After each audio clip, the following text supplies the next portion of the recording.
Hello দর্শক, welcome back to my channel cooking হাউজে আরও একটি নতুন রেসিপি দেখার জন্য সবাইকে ওয়েলকাম জানাচ্ছি।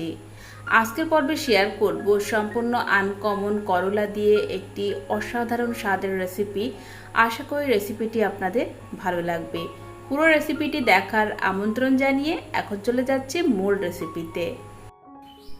তো প্রধান উপকরণ হিসাবে আমি এখানে 4-5টার মতো মাঝারি সাইজের করলা নিয়েছি, আর করলাগুলো আগে থেকে আমি ভালো করে ধুয়ে নিয়েছি। আপনারা এখানে যে কোনো সাইজের করলা দিয়ে এই রেসিপিটা বানিয়ে নিতে পারবেন। তো এখন আমি এই করলাগুলোকে একটু ভাপিয়ে নেব। আমি এখানে ভাপানোর জন্য একটা ইডলি মেকার ইউজ করছি। আপনারা চাইলে এখানে নর্মাল পাতিলাতেও বয়েল করে নিতে পারেন, তবে এভাবে যদি পানি ছাড়া ড্রাইভাবে এটা ভাপিয়ে নেওয়া যায় তাহলে করলার যে তিতো ভাবটা সেটা অনেকটাই কম হয়। তো এখানে আমি ইডলির যে পাতিলায় তো অল্প কিছু পানি দিয়েছি, দিয়ে এখন আমি ইডলির যে মেকারটা তো সেটা বসিয়ে দিলাম। এবার হাই টু মিডিয়াম ফ্লেমে আমি মোটামুটি 1 থেকে 2 মিনিটের মতো জাল করে নিয়ে আমি ঢাকনা তুলে নিয়েছি। আর এখানে কিন্তু করলাগুলো বেশ সফট হয়ে গেছে। এখন আমি এগুলো পাতিলা থেকে নামিয়ে নেব, নিয়ে ভালো করে ঠান্ডা করে নেব। তো এখানে করলাগুলো ভালোভাবে ঠান্ডা করে নিয়েছি, আর এখন আমি এই করলাগুলো মাঝখান থেকে ফালি করে নেব। আমি এখানে লম্বা লম্বা ফালি করে কেটে নিচ্ছি, তবে আপনারা আপনাদের পছন্দ মতো করে সাইজ করে কেটে নিতে পারেন। আর আমি এখানে করলার দানাগুলোও কিন্তু ফেলে দিচ্ছি, তবে আপনারা চাইলে এগুলো রেখে দিয়েও কেটে নিতে পারেন। তো এখানে আমার সবগুলো করলা আমি এভাবে কেটে নিয়েছি, একটু লম্বা লম্বা ফালি করে আমি কেটে নিয়েছি। এবার আমরা চলে যাব পরবর্তী স্টেপে। আমি এখানে কড়াইয়ে অলরেডি তেল গরম করে নিয়েছি, আর সরিষার তেল দিয়ে এই রান্নাটা করবেন, তাহলে অনেক টেস্টি হবে। এবার আমি এই গরম তেলে সামান্য একটু হলুদ, সামান্য একটু লবণ দিয়ে দিলাম। দিয়ে এখানে আমি একটা আলু এরকম গোটা গোটা করে কেটে নিয়েছি। এখন এই আলুটাকে প্রথমে হালকা একটু ভেজে নেব। আর আলুটা এখানে সম্পূর্ণ অপশনাল, আপনারা চাইলে এটা স্কিপ করতে পারেন, তবে আলু আর করলা একসাথে রান্না করতে আমি পছন্দ করি, তো সেই জন্য আলুটা দিলাম। তো এখানে আলুতে সুন্দর একটা কালার এসছে, এখন আমি আলুটা তুলে নিচ্ছি।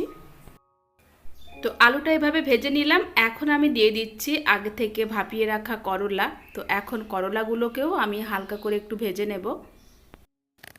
আর করলাগুলোতেও আমি সামান্য একটু হলুদ, সামান্য একটু লবণ দিয়েই ভেজে নেব, এতে করে কালারটা সুন্দর আসবে। তো এখানে করলাটাকে আমি এভাবে উল্টিয়ে পাল্টিয়ে একটু হালকা সোনালি কালার করে ভেজে নেব। এভাবে ভেজে নিলে করলাটা একেবারেই তিতো লাগবে না।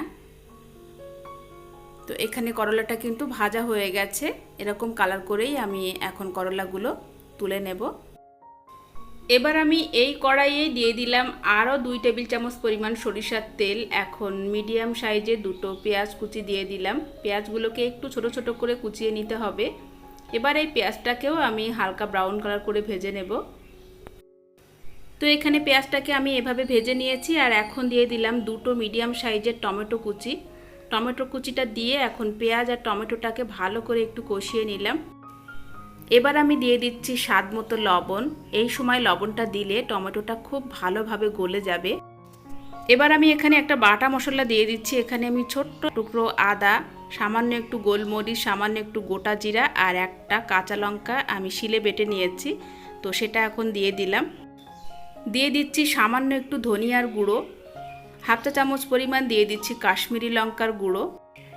এটা জাস্ট আমি একটু কালারের জন্য দিলাম, চাইলে আপনারা স্কিপ করতে পারেন।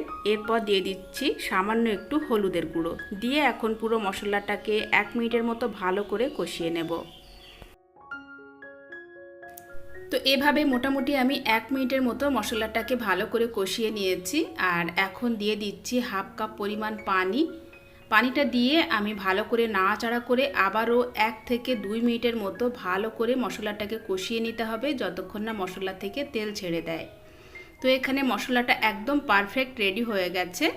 এখন আমি এই মশলায় দিয়ে দেব আগে থেকে ভেজে রাখা আলু আর করলা, দিয়ে এখন খুব ভালো করে মশলার সাথে মিশিয়ে নিতে হবে। আলু আর করলার এই রেসিপিটা কিন্তু খেতে দুর্দান্ত হয়, তো আপনারা অবশ্যই একবার ট্রাই করবেন। তো এভাবে আমি ভালো করে মোটামুটি 1-1.5 মিনিটের মতো কষিয়ে নিয়েছি। আর এখন দিয়ে দিচ্ছি পানি। আমি এখানে 1.5 কাপ পরিমাণ পানি দিয়ে দিলাম। পানিটা দিয়ে এখন ভালো করে একটু নাড়াচাড়া করে নিতে হবে। এরপর লো টু মিডিয়ামে রেখে মোটামুটি 2-3 মিনিটের মতো জাল করে নেব। খুব বেশি নাড়াচাড়া করব না, তাহলে ঝোলটা কিন্তু তিতো হয়ে যাবে। আর ঢাকনা দিয়ে জাল করা যাবে না, এভাবে খোলা অবস্থায় আমি এটা জাল করে নেব। কারণ করলা বা উচ্ছে যে কোনো রান্না ঢাকনা বন্ধ করে রান্না করলে কিন্তু ঝোলটা বেশি তিতো হয়ে যায়। তো সেজন্য খোলা অবস্থায় আমি এটা রান্না করে নেব। আর এখানে আমি মোটামুটি 2-3 মিনিটের মতো জাল করে নিয়েছি। আর এখন কিন্তু আলুটাও খুব ভালোভাবে সিদ্ধ হয়ে গেছে। এবার আমি উপর থেকে একটু গোলমরিচের গুঁড়ো ছড়িয়ে দিলাম। আর এই পর্যায়ে আপনারা আপনাদের পছন্দ মতো ঝোল রেখে দেবেন, তবে এভাবে রান্না করলে একটু মাখো মাখো খেতে বেশি ভালো লাগে। তো এখানে রান্নাটা আমার অলমোস্ট রেডি হয়ে গেছে। কালারটা দেখে নিশ্চয়ই আপনারা বুঝতে পারছেন এটা কতটা টেস্টি, কতটা সুস্বাদু হতে পারে। অসাধারণ স্বাদের এই করলার রেসিপিটি আপনারা গরম গরম ভাত কিংবা রুটি পরোটার সাথেও পরিবেশন করতে পারেন। আশা করি রেসিপিটি আপনারা সবাই খুব এনজয় করেছেন। ভালো লাগলে প্লিজ একটি লাইক দিতে ভুলবেন না, শেয়ার করবেন রেসিপিটি এবং সেই সাথে চ্যানেলটিকে সাবস্ক্রাইব করে পাশেই থাকবেন। আজকের মতো এখানেই বিদায় নিচ্ছি। সবাই খুব ভালো থাকবেন, সুস্থ থাকবেন। ফিরে আসবো আগামী পর্বে নতুন রেসিপি নিয়ে। আল্লাহ হাফেজ।